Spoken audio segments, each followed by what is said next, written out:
하나님이 여러분을 아십니다. 나보다 나를 더 잘 아시는 하나님. 우리 시편 139편에서 나를 아시는 하나님, 나를 지으셨기 때문에 나보다 나를 더 잘 아시는 하나님. 오늘도 여러분이 예배하고 있는 모습을 보고 계십니다. 여러분의 앉고 일어섬을 아시고 멀리서도 여러분의 생각을 통촉하시고 혀에 여러분의 말을 아시는 하나님. 왜?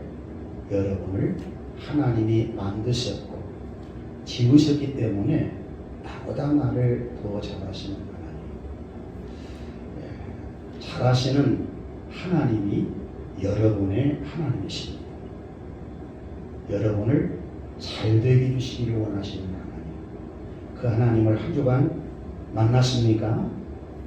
그 하나님은 다윗이 만난 하나님이신데 정지하신 하나님이셨어요. 하나님은 모르는 것이 없이 다 아시는 하나님. 지식에 있어 완벽하신 하나님. 그 하나님은 편재하신 하나님이라고 했어요. 안 계신 곳이 없이 계시는 하나님. 믿으신가요? 그리고 그 하나님은 나를 지으셔서 전능하시다는 겁니다. 이 전능하신 하나님은 악인들에게 포섭되어 있는 나를 건지실 수 있는 구원의 하나님. 그 하나님 앞에 다윗은 온전하게 해달라고 기도하는 내용을 시편 139편에서 묵상했어요. 오늘은 시편 140편을 통해서 다윗이 만난 그 하나님을 우리 모두 찬양해 보십시다. 140편 부제를 보면 어떻게 되어 있나요? 한번 다 같이 읽어볼까요? 시작! 다윗의 시, 인도자를 따라 부르는 노래. 다윗이 이 시편을 기록했다는 얘기죠.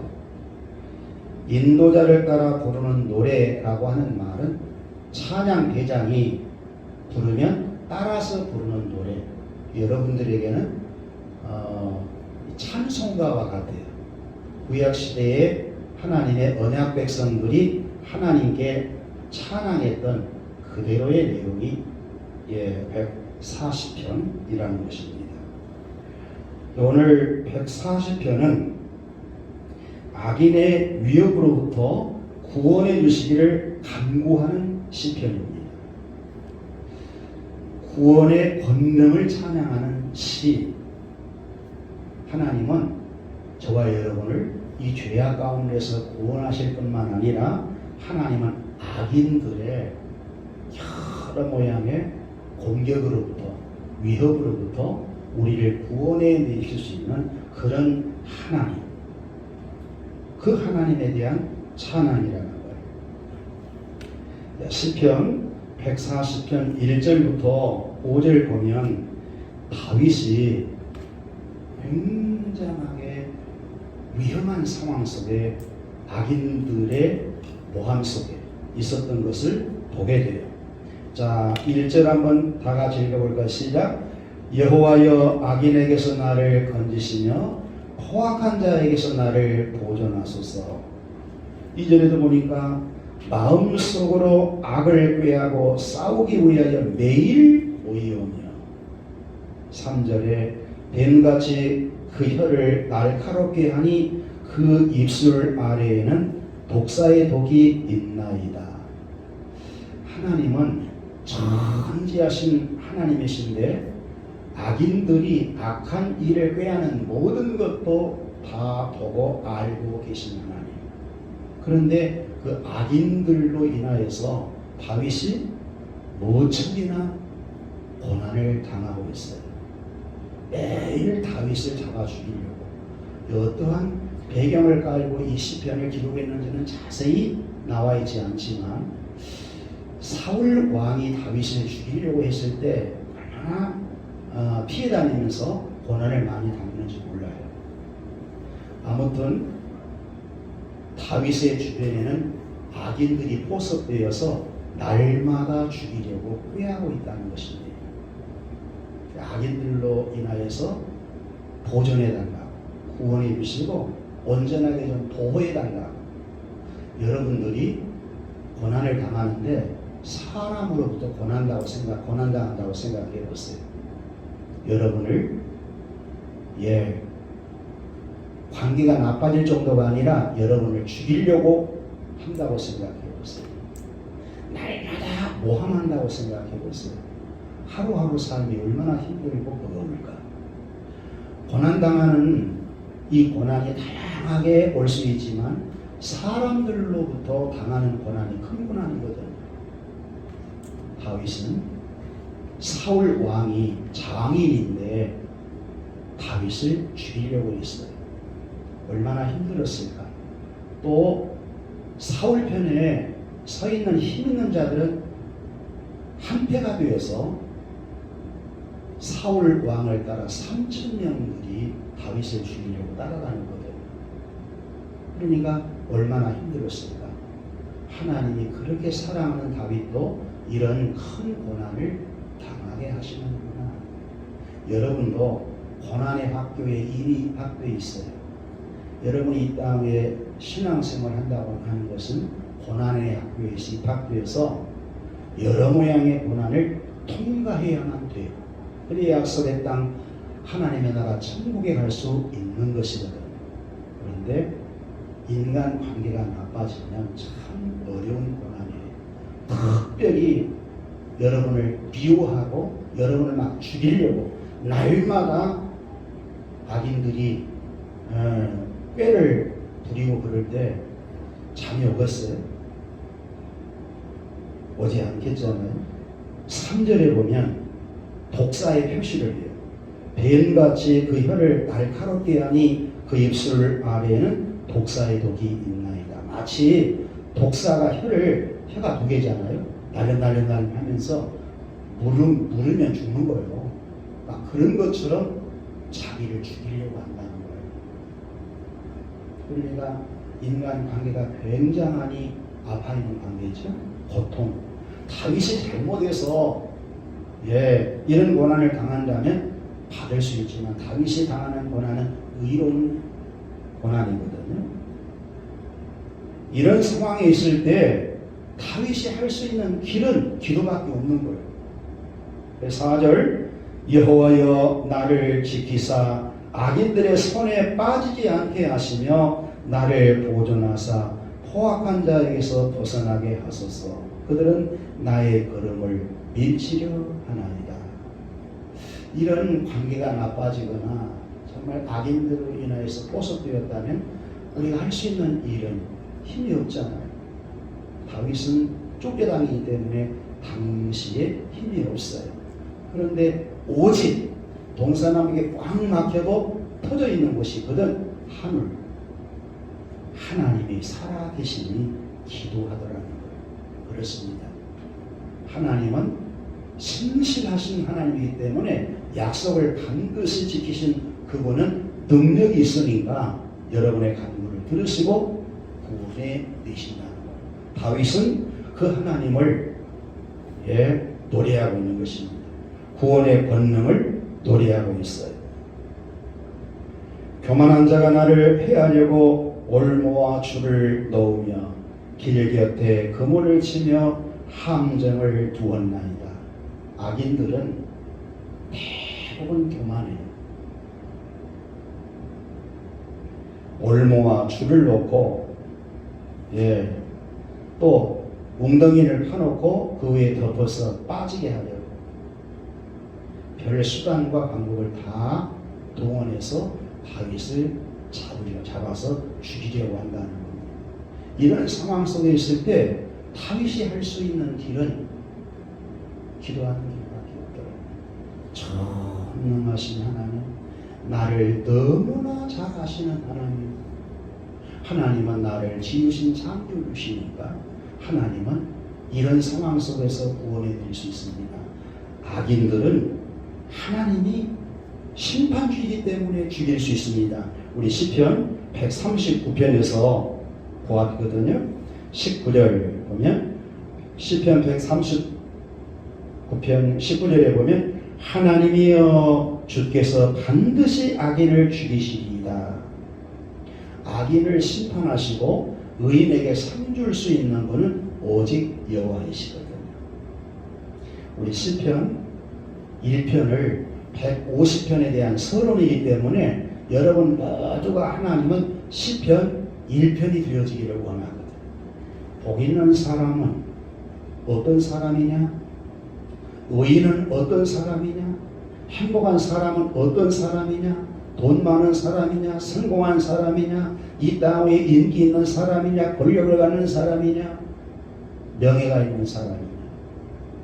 우리는 보통 이 세상에 있는 것을 소유하고 가지면 복이 있다고 하지만 성경은 악인의 꾀를 쫓지 아니하고 죄인의 길에 서지 아니하며 오만한 자리에 앉지 아니하는 자가 복 있는 자요 행복한 자라는 거예요. 그러니까 악인 편에 서 있는 자는 대부분 하나님의 싫어하는 자들이기 때문에 악은 하나님의 싫어하심이거든요. 악인이란 하나님의 싫어하는 쪽에 서 있는 인간을 말하는 거거든요. 그들의 꾀를 쫓는다거나 죄인의 길에 선다거나 오만한 자리에 교만한 자리에 앉아있는 사람은 불행한 사람이에요. 근데 실제로 그들이 힘이 있어요. 강력해요. 그러나 성경은 그들이 복인이 아니라 더 적극적으로는 여호와의 율법을 즐거워하며 하나님의 말씀을 즐거워하는 자가 복이 있다. 쥐하로 율법을 묵상하는 자로다. 하나님의 말씀을 묵상하고 하나님을 가까이 하는 사람, 이런 사람이 복 있고 행복한 사람이라. 마치 시냇가에 심은 나무가 철을 따라 과실을 맺고 이파리가 마르지 아니함 같으리니 그 하는 행사가 다 형통하리로다. 예, 이런 자가 복 있는 자. 우리 여러분들이 정말 복 있는 자, 행복한 자가 되려면 악인 편에 서지 말고 의인 편에 서되 의로우신 예수님 안에서 여러분도 시편 1편에 복 있는 사람 여러분들이 되어야 한다는 것입니다. 하나님께서 의인은 형통하게 되지만 악인은 그렇지 아니하며 바람에 나는 겨와 같도다. 시편 1편을 다윗이 묵상하면서 악인은 하나님이 망하게 하신다, 악인은 반드시 심판하신다 라고 하는 것을 알아요. 하나님만이 선과 악의 절대 기준자이기 때문에 하나님만이 구원을 시킬 수 있고 하나님만이 심판할 수 있는데 악인을 하나님이 죽이실 것입니다. 악인을 하나님께서는 멸하실 것입니다. 아주 자신있게 이렇게 고백을 하는 거예요. 하나님은 의인은 인정하시나 악인은 망하리로다 그랬거든요. 시편 140편에도 이런 악인들로부터 구원해 달라고 하나님께 요청하는 것이죠. 그런데 이 기도는 반드시 응답이 될 수밖에 없어요. 마찬가지로 여러분들을 괴롭게 하는 악인들, 여러분을 어렵게 하는 사람들, 하나님은 가만두지 않지요. 주님의 몸된 교회를 괴롭히는 대상들을 하나님은 반드시 회개하고 돌아오지 아니하면 심판한다는 사실을 아셔야 돼요. 교만한 자를 물리치시되 겸손한 자에게는 은혜를 주신다. 다윗은 겸손한 자지요. 그런데 다윗을 공경한 자들은 악인이고 교만해요. 힘이 있으니까 그들을 멸해달라고 올무를 놓고 죽이려고 하는데 멸해달라고 기도하는 것입니다. 6절 7절에 보면 다윗의 신앙 고백이 나오거든요. 내가 여호와께 말하기를 저는 나의 하나님이시니 여호와여 나의 간구하는 소리에 귀를 기울이소서 하였나이다. 이 신앙 고백이 여러분의 신앙 고백이 되어야 해요. 구약은 하나님이 여호와이심을 계시하는 하나님 말씀입니다. 그 여호와가 나와 어떤 관계에 있느냐가 매우 중요해요. 여호와가 여러분과 관계가 없다면 여러분은 악인 편에 설 겁니다. 그러나 여호와가 여러분의 주님이시고 이분이 여러분의 하나님이시며 이분이 여러분의 아버지시요 이분이 여러분의 구원자라면 상황은 달라요. 어떠한 환경 속에 고난이 펼쳐진다 할지라도 이분이 나의 아버지라면 이분이 나의 하나님이시라면 이분이 나의 주님이시라면 상황이 달라요. 반드시 고난이 있을지라도 고난의 학교에서 훈련한 이후에는 반드시 고난을 축복으로 바뀌어내는 하나님이십니다. 기울여달라고, 소리에 귀를 기울여달라고. 그리고 7절에 보면 내 구원의 하나님이신 주 여호와여 전쟁의 날에 주께서 내 머리를 가려주셨나이다. 이건 경험입니다. 다윗은 골리앗과의 전쟁에서 다윗과 골리앗을 비교해보면 다윗이 이길 수 없거든요. 질 수밖에 없지요. 그런 상황임에도 불구하고 하나님이 다윗을 이기게 하셨어요. 다윗의 머리를 보호해 주셨거든요. 머리 맞으면 죽는 것입니다. 그런데 무장을 해제하고 나갈 때 얼마나 믿음이 좋았으면 그렇게 나갈 수 있겠어요. 하나님이 지켜 보호해 주신 것을 경험을 한 거예요. 하나님 때문에 골리앗과의 전쟁에서 이겼던 그 경험을 다윗은 고백하고 있는 것입니다. 그러면서 하나님께 부탁해요. 8절 여호와여 악인의 소원을 허락하지 마시며 그의 악한 꾀를 이루지 못하게 하소서. 그들이 스스로 높일까 하나이다. 하나님 악인들의 소원은 들어주지 마세요. 그 얘기입니다. 다윗이 고백하는 나의 기도는 들어주어도 악인들의 소원은 들어주지 말라. 여러분 악인이 오래 갈 것 같아요. 그런데 성경에 보면 그렇잖아요. 악인들이 형통한 것을 부러우지 마라. 악인들이 형통하다 할지라도 기한이 있느니라. 하나님의 때를 이룰 날이 있느니라 그랬어요.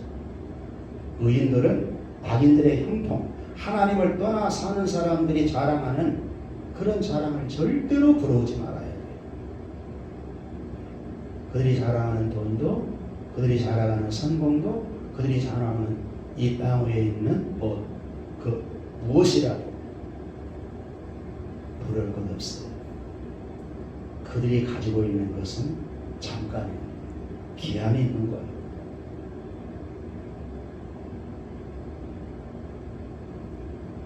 그리고 다윗이 심판할 수는 없잖아요. 심판의 자격은 하나님만 있기 때문에 하나님께 심판해달라고, 악인들을 심판해달라고 9절부터 11절에 보면 계속 간구하거든요. 나를 애워싸는 자들이 그들의 머리를 들 때에 그들의 입술의 재난이 그들을 덮게 하소서. 뜨거운 숯불이 그들 위에 떨어지게 하시며 불 가운데와 깊은 구덩이에 그들로 하여금 빠져 다시 일어나지 못하게 하소서. 악담하는 자는 세상에서 굳게 서지 못하며 포악한 자는 재앙이 따라서 패망하게 하리이다. 그렇습니다. 악인은 오래 갈 수 없어요. 악인들이 우리가 살고 있는 이 세상에 많지요. 그러나 오래 갈 수 없다는 것입니다. 다윗 때 보면 다윗을 공격했던 자들은, 다윗을 죽이려고 했던 자들은 다 죽었어요. 사울 편의 선자는 하나님의 심판을 받아요. 그러나 다윗 편의 선자는 승승장구하잖아요. 의로운 편에 서야 한다는. 여러분에게 의인이 누구십니까? 여러분의 의인은 당연히 예수님이십니다. 예수님이 의인이시죠. 다윗은 오실 메시아에 대한 예표이거든. 예수 안에 있어야 돼요. 예수를 믿으면 하나님이 의롭다 이러십니다. 여러분은 죄인으로 출생했다 할지라도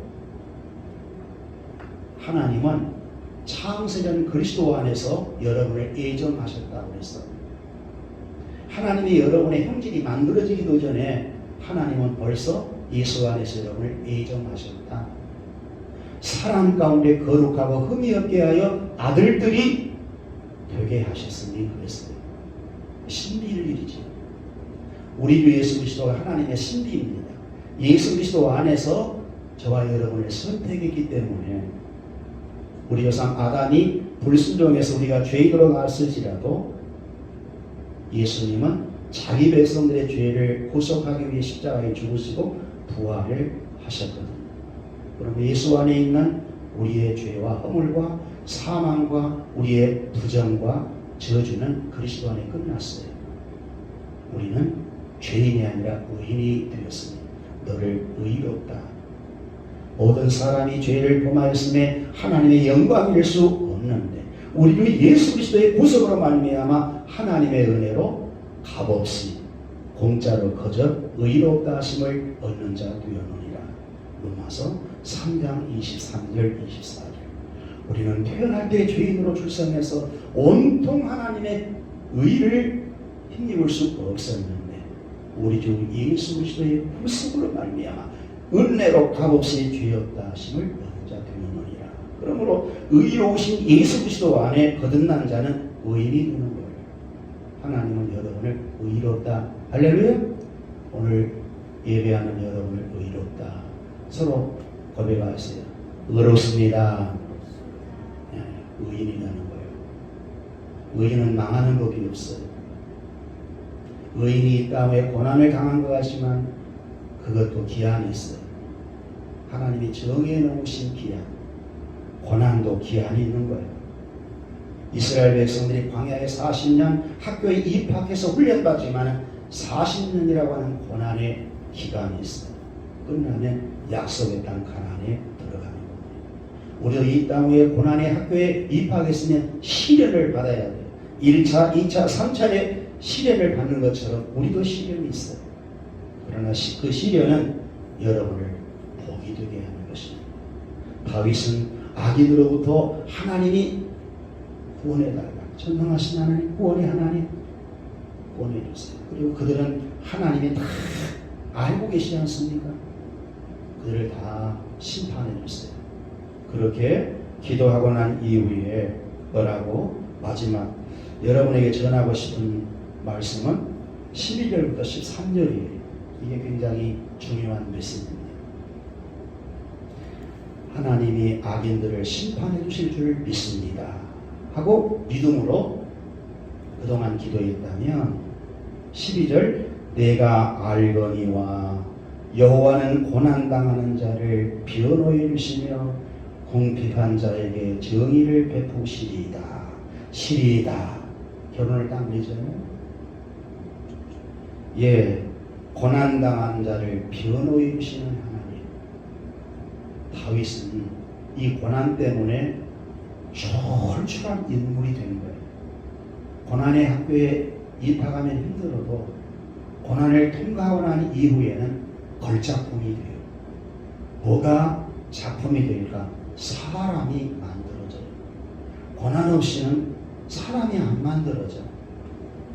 성경이 말하는 진짜 복은 하나님이시고 하나님이 복 주시려고 하는 것은 사람이거든요.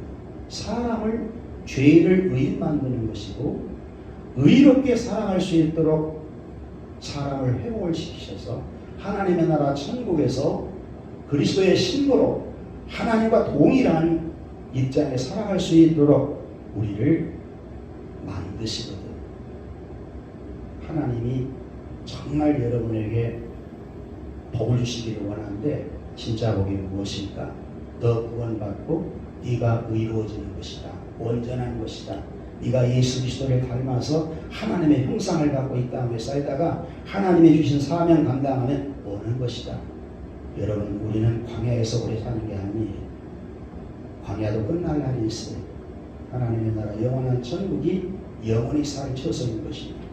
그러므로 악인에게 꾀에 빠지지 말아야 돼요. 왜 의로워야 되냐? 시편 1편에 고백하는 것처럼 여러분이 의로워지지 아니하면 악인의 꾀를 쫓거든 죄인의 길에 서거든 오만한 자리에 언제 앉아 있을지 몰라요. 하나님의 자녀된 자들도 성숙하지 아니하고 성장하지 아니하면 얼마든지 악인의 꾀를 따라요. 죄인의 길에 서서 저 악인들과 함께 교만한 자리에 앉아서 놀이하고 있을 수 있어요. 그럼 비극이지. 어차피 망할 놈들은 망할 짓을 해도 의로운 자는 흥해야 되는데 망할 자리에 있으면 되겠어요? 안 되는 것이지. 그래서 성도는 구별된 자라는 거예요. 그래서 주님의 몸된 교회 안에 딱 소속시켜버린 거예요. 너희는 밖에 가서 할 수 없어. 너희는 어둠의 권세에서 빛의 나라로 옮겼으니까 저 악인들과 함께 살 수 없어. 다윗은 그걸 깨달은 거예요. 여호와께서는 고난당한 자를 변호해 주십니다. 변호해 주시고 고난당한 자를 축복을 해 주시는데 다윗처럼 걸작품을 만들어요. 이세의 아들, 8번째 아들 형들이 질비에 있는데 그 막내둥이를 하나님이 뽑아서 이스라엘 나라의 왕으로 세운데 피스메이커 다윗이 왕으로 있을 때 통일 왕국을 이룰 때 얼마나 태평성대했는지 몰라요. 다윗이 통치할 때 그 백성들이 가장 행복했어요. 다윗은 피스메이커 평화의 왕으로 백성들을 통치했기 때문에 진정한 피스메이커 평화의 왕이 누구십니까? 예수 그리스도. 예수 그리스도만이 우리에게 평화를 줄 수 있는, 여러분의 가정에 평화를 줄 수 있는, 나라에 평화를 줄 수 있는, 그리고 전 세계에 평화를 줄 수 있는 유일하신 분이에요. 예수 그리스도 외에는 없어요. 그리스도가 샬롬입니다. 그리고 화평케 하는 자는 복이 있나니 저희가 하나님의 아들이라, 하나님의 자녀라, 하나님의 백성이라, 하나님의 권속이라 일컬음을 얻을 것이요 그랬어요. 그리스도 안에 있는 자는 피스메이커가 되어야 합니다. 여러분이 가는 곳에 항상 전쟁이 있다 할지라도 다툼이 있다 할지라도 여러분이 가는 곳에는 전쟁이 끝나야 돼요. 화평이 이루어질 수 있는 사람, 피스메이커입니다. 그리스도 안에 있는 자는 그렇게 하나님이 축복해 주시기를 원한다. 여러분이 살고 있는 이 세상은 어둠의 세상이에요. 항상 악인들이 우글거리는 세상입니다. 전쟁 아닙니까? 경제활동이 전쟁 아닙니까? 교육도 마찬가지, 장사도 마찬가지. 끊임없이 전쟁을 해야 돼요. 피스메이커가 만들어질 수 없는 거죠. 그러나 그리스도 안에 있는 성도가 하나님 말씀을 듣고 의로운 빛이 되어 세상에 가서 피스메이커 역할을 하는 것입니다. 우리가 그럼 손해보고 불신자들 긍휼히 여기고 악인들을 불쌍히 여겨서 저들이 주님의 품으로 올 수 있도록 긍휼을 베푸는 것입니다. 마지막 13절 진실로 의인들이 주의 이름에 감사하며 정직한 자들이 주의 앞에 사옵니다. 그랬어요. 여러분, 의인들만이 감사할 수 있죠.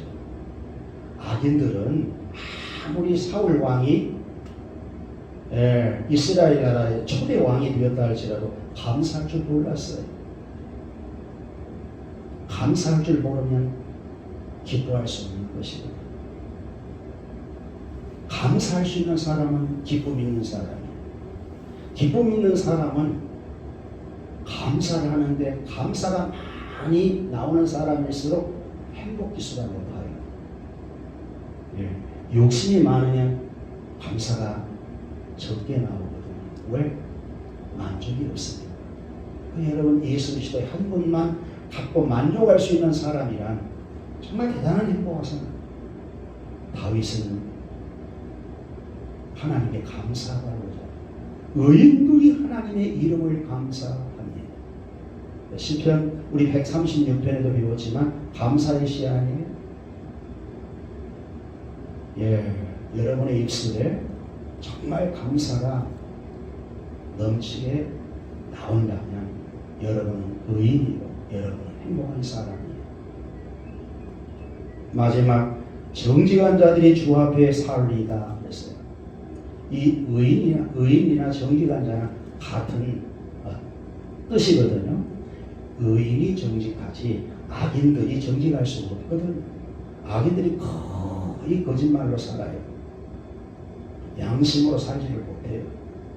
바르게 살 수가 없어요. 의인들만이 바르게 살 수 있어요. 의로우신 예수님께서 하나님 말씀대로 사셨는데 예수 안에 거듭난 의인이라야 그래도 주님의 뜻, 주님의 식, 주님의 법대로 살아가려고 노력을 하는 것입니다. 그렇게 살아갈 수 있도록 성령님을 보내주셨어요. 말씀과 기도와 성령으로 충만해지면 주님처럼 살고 싶은 간절한 성령의 소유가 생기게 되는 거예요. 성령님이 여러분에게 충만히 역사해주면 성령의 9가지 열매를 맺게 돼요. 성령의 9가지 열매는 사랑과 희락과 화평과 오래 참음과 자비와 양선과 온유와 충성과 절제인데 인격에 맺어지는 열매인 것입니다. 여러분의 됨됨이가 성령으로 인하여서 예수 닮아갈 수 있도록 그렇게 되는 거예요. 하나님과 나와의 관계 속에서 사랑과 희락과 화평이 주어지게 만들어요. 인간 관계 속에서 오래 참고 자비 양선의 열매가 맺어지게 하시고 내 개인적으로 나와의 관계에서 온유와 충성과 절제하며 살아갈 수 있는 능력이 주어진다. 성령의 능력으로 성령의 9가지 열매로 이런 사람은 거짓말 해라 해도 정직하게 살지 말라 해도 그게 그렇게 안 사는 것이 더 힘들어요. 하나님 뜻대로 살아갈 수밖에 없도록 돼요. 그래서 이런 고백이 다윗의 고백이 예수님의 고백이고 그리스도 안에서 여러분의 고백이 될 수밖에 없다는 거예요.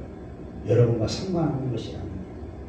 시편을 지금까지 묵상해 왔지만 대부분 시편 기자들이 고난 가운데서 하나님 만나고 이런 작품들을 만들어냈는데 이런 작품을 만들어낸 자가 다윗이 왕이 되었다 해서 복 있는 것이 아니라 다윗 존재 자체가 피스메이커 왕으로서의 착한 인물로 거듭 나오더라는 거예요. 이것이 고난의 학교에 입학해서 고난이 복이 되는 이유인 것입니다. 고난당한 자가 유익하다. 왜 주의 윤례를 배우게 되었나이다. 고난은 고통스러운 건 사실이지만 불행한 것은 아니에요. 인간관계의 고난이든 경제적 고난이든 환경적 고난이든 어떤 상태의 고난이든 상관없어요. 고난당할 때 우리는 큰 문제가 되지만 또 우리는 어떤 고난 때문에 오는 문제이든 문제보다 크신 하나님이 계시거든요. 문제보다 더 크신 하나님이 나를 저와 여러분을 교회는 주님의 몸뚱아리니까 다 보여주셔서 결국은 승리하고 우리 주님 이 땅에 오실 때 우리 주님 오시면 다 여러분 주님 맞이에 위해서 올라가야 되잖아요. 영원한 천국에 올인할 수 있도록 여러분의 행위로가 아니라 은혜로. 그러니까 우리 주님밖에 없어요. 바라볼 자. 그리스도 안에서 항상 의롭게 정직하게 살아갈 수 있는 여러분 될 수 있기를 바랍니다. 오늘도 밤에 예배하니까 하나님이 이렇게 축복해 주시잖아요. 장로님 오늘도 힘드셨지요? 힘들어 피곤하실 터인데 그래도 우리 사는 목적이 돈 벌려고 사는 건 아니잖아요. 소유하기 위해 사는 건 아니잖아요. 우리는 존재 목적이 하나님의 창조의 구속의 목적이기 때문에 하나님을 영화롭게 하기 위해 사는 거예요. 그리고 여러분 행복하기 위해 사는 거예요. 하나님을 경외하시고 하나님의 귀한 말씀에 순종해 가면 하나님은 영광 받으시고 우리는 한없이 행복한 삶을 살 수 있는 것입니다. 기도합시다.